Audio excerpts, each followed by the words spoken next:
Sir எல்லாத்துக்கும் வணக்கம். உங்களுக்கு எல்லாம் தெரியும், நம்ம வந்து கடந்த திங்கட்கிழமை 6ஆம் தேதி வந்து கோவை குற்றவியல் நடுவர் நீதிமன்றம் 4ல் சவுக் சங்கர் அவர்கள் வந்து சிறையில் தாக்கப்பட்டதாக சொல்லியும் அவருக்கு வந்து மருத்துவ உதவி மருத்துவ சிகிச்சை கிடைக்கணும்னு சொல்லியும் ஒரு மனு போட்டிருந்தோம். அந்த மனு மீது நேற்று உத்தரவு போட்டிருந்தாங்க. அந்த உத்தரவின்படி இன்றைக்கி சவுக் சங்கர் அவர்கள் காலையில் ஒரு 10:30லேருந்து 11 மணிக்குள்ளே கவர்மெண்ட் ஹாஸ்பிட்டல் கோயம்புத்தூரில் JM4 நடுவர் நீதிமன்றத்தினுடைய உத்தரவின் அடிப்படையில் கோயம்புத்தூர் மருத்துவக் கல்லூரி மருத்துவமனையில் இன்றைக்கி அவருக்கு ட்ரீட்மெண்ட்டுக்காக கூட்டிகிட்டு போயிருந்தாங்க. உங்களுக்கு எல்லாம் தெரியும், நீங்கள் பார்த்துருப்பீங்க.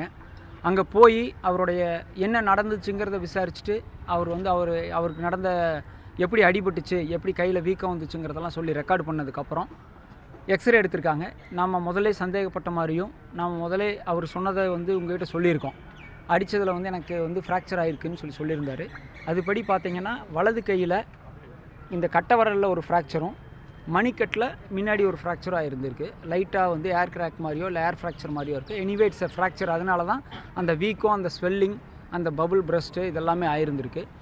அதுக்கு எக்ஸ்ரே எடுத்து முடித்ததுக்கப்புறம் மாவுக்கட்டு போட்டிருக்காங்க. மாவுக்கட்டு போட்டு அதற்கான சிகிச்சைகள் அளிக்கப்பட்டு அதற்கான மருந்துகள் கொடுக்கப்பட்டு அவருக்கு மாவுக்கட்டு போட்டதுக்கப்புறம் தான் இப்போ ஹீ ஃபீல் வெரி ரிலீஃப்டு. இன்றைக்கி வந்து கோவை அரசு மருத்துவமனையில் போய் எடுக்கப்பட்ட சிகிச்சைக்கு அப்புறம் தான் அவர் வந்து மென்டலி ஸ்ட்ரெஸ்ஸில் இருந்தது. ஆக்சுவலாக அவர் ரொம்ப ஸ்ட்ரெஸ்ஸில் இருந்தார். இந்த அடிபட்டதுனால ஃப்ராக்சருக்கான எக்ஸ்ரே எடுக்கலை, அந்த கட்டு போடலைங்கிறதுனால ரொம்ப மன அழுத்தத்தில் இருந்தார். அந்த மன அழுத்தத்திலிருந்து இன்றைக்கி கொஞ்சம் விடுபட்டிருக்காப்புல.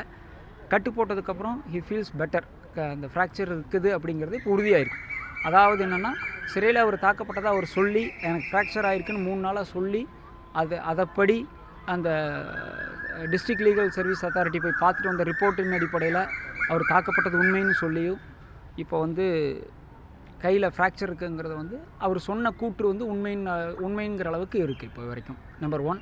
நம்பர் 2 வந்து இன்றைக்கி கஸ்டடி பெட்டிஷன் இருந்தது. காலையிலேருந்து இன்றைக்கி வரதாக இருந்தது. எங்களுக்கெல்லாம் ஒரே பெரிய ஆச்சரியம் என்னன்னு சொன்னோம்னா, மற்ற வழக்குகளில் எல்லாம் வந்து வழக்காடிகள் ஒரு பெட்டிஷன் போட்டுட்டு டைம் இழுக்கிறதுக்காக வாய்தா வாங்குவாங்க. இந்த வழக்கில் பார்த்திங்கன்னா கஸ்டடி பெட்டிஷன் போட்டது cyber crime, city cyber crime போட்டிருந்தாங்க. கஸ்டடி போடும்போது அவங்களுக்கு ஒரு நெருடல் இருக்குன்னு நினைக்கிறேன். ஏன்னா அவர் அக்யூஸ்ட் இங்கே கூட்டிகிட்டு வரணும். உங்களுக்கு எல்லாம் தெரியும், எல்லா மீடியா பர்சனுக்கும் தெரியும், 12:30 மணிக்கே மதியம் வந்து 12:30 1 மணி அளவுலேயே அவர் வந்து மறுபடியும் சிறையிலேருந்து ஹாஸ்பிட்டல்லேருந்து சிறைக்கு கூட்டிகிட்டு போயிட்டாங்க. ஒரு 4 மணி வரைக்கும் நாங்கள் வந்து கஸ்டடிக்காக வெயிட் பண்ணோம். 4 மணிக்கு வந்து அவர் சிறைக்கு போயிட்டாரா இல்லை மருத்துவத்திலேயே இருக்கிறாரான்னு எங்களுக்கு தெரியல. அதனால் இன்றைக்கி கஸ்டடியில் ஆஜர்படுத்த முடியாது, எங்களுக்கு திங்கட்கிழமை வாய்தா வேணும்னு கேட்டிருக்காங்க. அவங்க போட்ட பெட்டிஷனில் அவங்களே வாய்தா கேட்டிருக்காங்க. 2வது டைமாக வாய்தா கேட்டிருக்காங்க. கண்டிப்பாக திங்கட்கிழமையாவது ஆஜர்படுத்திடுவாங்கன்னு நம்ம நம்புகிறோம். அதே மாதிரி அரசு மருத்துவக் கல்லூரியில் திங்கட்கிழமை அந்த கட்டு மாற்றுறதுக்காகவும் அவரை வர சொல்லியிருக்காங்க. ஸோ வர்ற திங்கட்கிழமை காலையில் கட்டு மாற்றணும், திங்கட்கிழமை காலையில் கஸ்டடி இங்கே கொடுக்கணும். இந்த அப்சர்வேஷன்ஸ் எல்லாம் ஹைகோர்ட்டில் ரெக்கார்டு பண்ணிவிட்டு இன்றைக்கி அவங்க தாயார் தாக்கல் செய்திருந்த ஆட்கொணர்வு மனுவில் இந்த டிஎல்எஸ்ஏ போயிட்டு வந்த ரிப்போர்ட்டை ரெக்கார்ட் பண்ணிவிட்டு JM4 நீதிபதி அவர்களே அதில் என்கொயரி பண்ணதுனால மருத்துவ உதவிக்காக அவர் வந்து ஜிஹெச்சுக்கு போயிருக்கிறதுனால வந்துட்டு இந்த ரிட் பெட்டிஷனை க்ளோஸ் பண்ணிக்கிறோன்னு சொல்லிட்டு ஹைகோர்ட்டில் ஒரு அப்சர்வேஷனோடு அது க்ளோஸ் ஆகிருக்கு. என்னை பொறுத்த வரைக்கும் நான் நேற்று பேட்டியில் நம்ம சொன்ன மாதிரி கோவை மருத்துவமனை, அரசு மருத்துவமனை மருத்துவர்கள் வந்து ரொம்ப கவனமாகவும் ரொம்ப அன்பாகவும் முத்துக்குமார் சொன்ன மாதிரி இத்தனை நடந்த பின்பும் இந்த உலகத்தில் அன்பைக்குள்ள ஆயுதம் கண்டுபிடிக்கப்படலைங்கிற மாதிரி அவர் மேலே ரொம்ப அக்கறை எடுத்து அவருக்கான முறையான சிகிச்சை கொடுத்தாருன்னு சொல்லி சவுக் சங்கர் அவர்கள் இன்றைக்கி சிறையில் சந்திக்கும் போது சொன்னார். இன்றைக்கி வந்து பார்த்திங்கன்னா மொத்தம் வந்து இதுவரைக்கும் அவருக்கு சம்மன் சர்வ் பண்ணது வந்து 5 வழக்கு மொத்தம். கோயம்புத்தூரில் 1, தேனியில் 1, இன்றைக்கி மெட்ராஸில் 2 வழக்குக்கு அவருக்கு கைது குறிப்பானை கொடுத்துருக்காங்க. திருச்சி 1, 2 சென்னை கொடுத்துருக்காங்க. அப்போ மொத்தம் இது வரைக்கும் 5 வழக்குகளுக்கான கைது அவர் செய்யப்பட்டிருக்கார். கோவை 1, தேனி வழக்கில் 2, திருச்சியில் 1 3, சென்னையில் 2 சைபர் கிரைமில் மொத்தம் 2, மொத்தம் 5 வழக்கில் அவருக்கு இது வரைக்கும் கைது செய்யப்பட்டிருக்கார். இல்லை சார், தேனி மட்டும்தான் கஞ்சா வழக்கு, மற்றதெல்லாம் சைபர் கிரைம், ஐடி ஆக்டு அந்த மாதிரி தான். ஆமாம். அது 5 வழக்கில் 1 வழக்கு கஞ்சா வழக்கு, அது தேனி சம்மந்தப்பட்டது. மற்ற 4 வழக்கும் கோவை போட்டிருக்கிற வழக்குகளுக்கு முன்ன பின்ன தான் இருக்குது. அதில் ஒரு செக்ஷன்ஸ் முன்ன பின்ன போட்டிருக்காங்க. அதெல்லாம் அந்தந்த மாவட்டத்தில் அந்தந்த வழக்கறிஞர்கள் பார்ப்பாங்க. இது நம்ம கோயம்புத்தூரில் மட்டும் பார்த்துருக்கோம். நம்ம போராட்டம் உங்களுக்கு நல்லா தெரியும். அடிபட்டுச்சு, அதுக்கான சிகிச்சை வேணுங்கிறத போராடி இன்றைக்கி பெற்றிருக்கோம். கோவை குற்றவியல் நடுவர் நீதிமன்றம் 4 போட்ட உத்தரவுனால் மறுபடியும் அவருக்கான இன்ஃபெக்ஷன் ஜாஸ்தி ஆகாமல் அந்த ஃப்ராக்சருக்கு இன்றைக்கி கட்டு போடப்பட்டிருக்கு.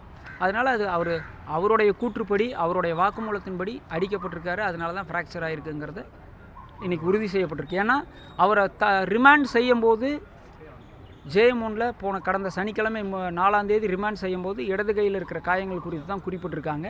வலது கையில் எந்த காயம் இல்லைங்கிறது தெளிவாக இருக்குது. சிறைத்துறை மறுபடியும் தவறான ஒரு தகவல் சொல்லியிருக்காங்க.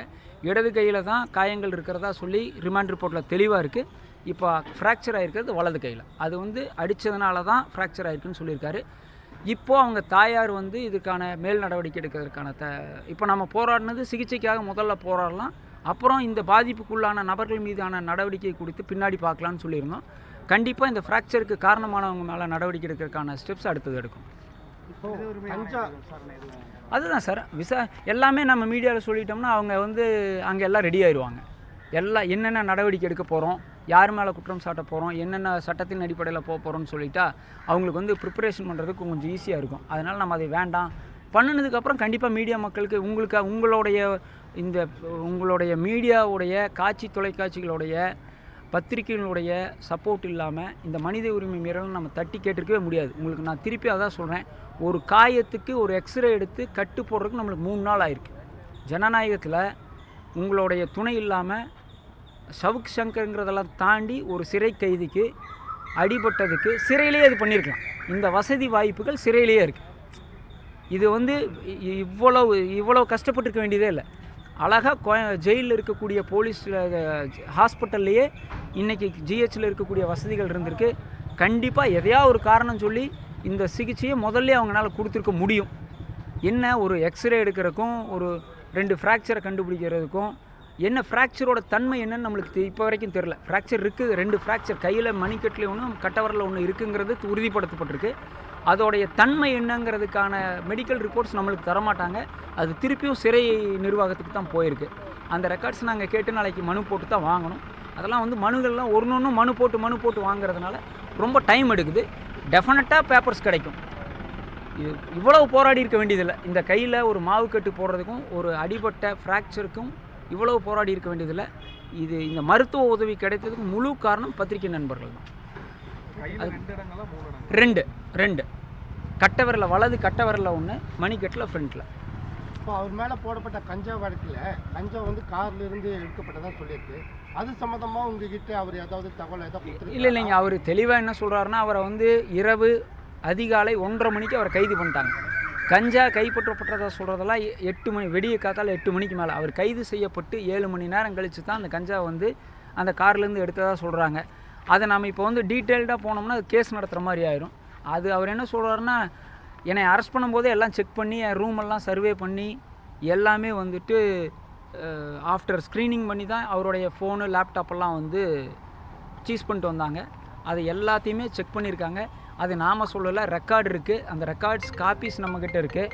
அதனால் அவங்க சொல்கிறது தவறு அப்படிங்கிறத கோர்ட்டில் உறுதியாக நிரூபிக்க முடியும். அவர்னால் வழக்கு சரியாக நடத்தணும்னு சொன்னோம்னா உறுதியாக கஞ்சா வழக்கு பொய் வழக்குங்கிறத ஆணித்தரமாக நிரூபிக்க முடியும். அந்த கஞ்சா வழக்குக்கு ரொம்ப சிரமெடுத்து அந்த எஃப்ஐஆர் போட்டிருக்காங்க. 100% அது பொய் வழக்குன்னு நிரூபிக்க முடியும் வழக்கில். அதுக்கான ஆவணங்கள் இருக்குது, அவர்கிட்ட இருக்குது. ஓகே. அப்புறம் இப்போ இந்த மருத்துவ குழு போய் ஆய்வு செஞ்சுட்டு வந்தாங்க இல்லையா, அவங்க ஆய்வு செஞ்சு இதில் நீதிமன்றத்தில் எந்த மாதிரியான அறிக்கை தாக்கல் செஞ்சுருக்காங்க? கரெக்ட். அந்த நம்ம ரெக்கார்ட்ஸ் படித்து கோர்ட்டில் படிக்கிற கொடுத்தாங்க. நம்ம நேற்று சொல்லியிருக்கோம். அந்த குழு போய் சண்முகவேல் தலைமையில், அதாவது டிஸ்ட்ரிக்ட் லீகல் சர்வீஸ் அத்தாரிட்டியோடைய chief defence council mister Shanmugavel தலைமையில் போன குழு கிட்ட சவுக் சங்கர் அவர்கள் நான் சிறையிலே தாக்கப்பட்டதாக ஒரு வாக்குமூலம் கொடுத்துருக்கார். அப்படி அந்த வாக்குமூலம் அவர் கொடுத்துருக்கிறாருங்கிறது அந்த ரிப்போர்ட்டில் கொடுத்துருக்கு. 2வது அந்த ரிப்போர்ட்டில் அவர் பார்த்ததில் கையில் வீக்கம் இருக்குது, காயங்கள் இருக்குது, கொப்பளம் இருக்குதுன்னு அவர் அந்த ரிப்போர்ட்டில் சொல்லியிருக்காரு. இது குறித்து ஜெயில் டாக்டர்கிட்ட என்ன காரணத்துக்காக இந்த வீக்கம் வந்திருக்கு, எந்த காரணத்துக்காக இந்த கொப்பளம் வந்திருக்குன்னு கேட்கும்போது அவர் நேரடியாக பதில் சொல்ல மறுத்துட்டதாகவும், அதனால் ரிட்டர்னில் எழுதி கொடுங்கன்னு அவர் கேட்டு வாங்கி கோர்ட்டில் தாக்கல் செய்திருப்பதாகவும் அந்த ரிப்போர்ட்டில் இருக்குது. அந்த ரிப்போர்ட் இன்னைக்கு ஹைகோர்ட்லையும் தாக்கல் செய்யப்பட்டிருக்கு. செய்திகளை உடனுக்குடன் தெரிந்து கொள்ள உடனே சப்ஸ்கிரைப் பண்ணுங்க.